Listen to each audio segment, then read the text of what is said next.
क्या गवर्नमेंट के हाथ में पावर होनी चाहिए? क्या उसको हिंसा या वायलेंस का रास्ता अपनाना चाहिए? किसी के हाथ में कुछ होना हो, मेरे हाथ में आईफोन, लेकिन मैं फिर भी ये वीडियो एक बिलो एवरेज कैमरा फोन से शूट कर रहा हूँ। क्यों? क्योंकि रिसोर्सेज से ज़्यादा कंसिस्टेंसी मैटर करती है। रही बात इस गवर्नमेंट की, तो जानने से पहले हमें गांधी के बारे में जानना पड़ेगा। कौन गांधी? वो गांधी जो हमेशा अहिंसा की बातें करता था, लेकिन इंडिया के क्विट इंडिया मूवमेंट में उसने कहा करो या मरो का नारा दिया। वही गांधी जो पहले कहता था ईश्वर ही सत्य, लेकिन जिसने बाद में कहा सत्य ही ईश्वर है।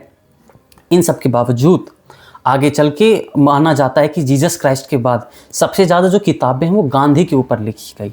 ठीक, अगर हम इसको गवर्नमेंट के रेफरेंस में लें तो मैकइंटायर नाम के एक फिलोसोफर थे जिन्होंने 1981 में एक बुक लिखी आफ्टर वर्च्यू। आफ्टर वर्च्यू में उन्होंने बहुत अच्छी थ्योरी दी, मैं आपको समझाता हूँ। जैसे हम कहते हैं कि मजदूरों को मजदूरी ज़्यादा मिलनी चाहिए, लेकिन हमने इस बात से कभी इनकार नहीं करा कि मजदूरी जैसी सिस्टम खत्म कर देनी चाहिए। जैसे अपने एग्जाम्पल में मेट्रो में कहीं देखा होगा, वहाँ पे बैनर लगा के रखते हैं कि डू नॉट प्रमोट बैगर्स, लेकिन हमने गरीबी को कभी मानने से इनकार नहीं किया। यही सिद्धांत हम गवर्नमेंट में भी ला सकते हैं।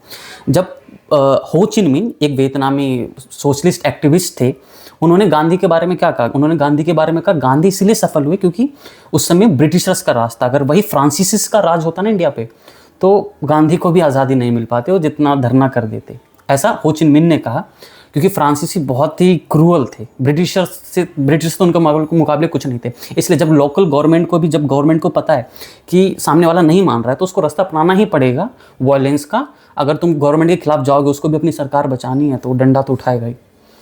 जय हिंद।